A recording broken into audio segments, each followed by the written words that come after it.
இன்றைக்கி ஸ்கூலுக்கு பிள்ளைங்களாம் அனுப்பிட்டு நமக்கு என்ன வேலைன்னா வீட்டில் இஞ்சி பூண்டு இல்லை, அதனால் இஞ்சி பூண்டு பேஸ்ட்டு ரெடி பண்ணதுக்கான மிக்சியில் போட்டாச்சு. நான் தண்ணிக்கு பதிலாக அதுக்கு எண்ணெய் தான் சேர்த்துருக்கேன். அப்போ தான் வந்து அது வெள்ளை கலராகவே அப்படியே இருக்கும், கலர் மாறாது. ஆனால் எண்ணெய் சிக்கு வாடையெல்லாம் வராது, நிறைய நாள் ஆனாலும் கெட்டு போகாமல் நல்லாவே இருக்கும்.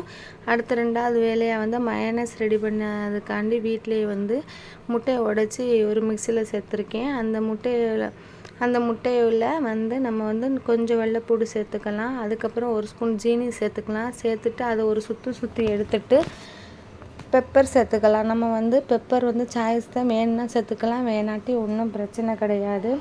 அதெல்லாம் ஒரு சுற்றின பிறகு அதே அளவு எண்ணெய் எடுத்து கொஞ்சம் கொஞ்சமாக சேர்த்து மிக்சியில் அரைச்சோம் அப்படின்னா நமக்கு வந்து சூப்பரான மயோனைஸ் ரெடியாகவும் இருக்கும். இந்த மயோனைஸ்லாம் முக்கியமாக வந்து கடையில் வாங்கி கொடுக்க வேணாம். அப்படி கடையில் வாங்கி கொடுத்தோம் அப்படின்னா சில பிள்ளைங்களுக்கு சேராது.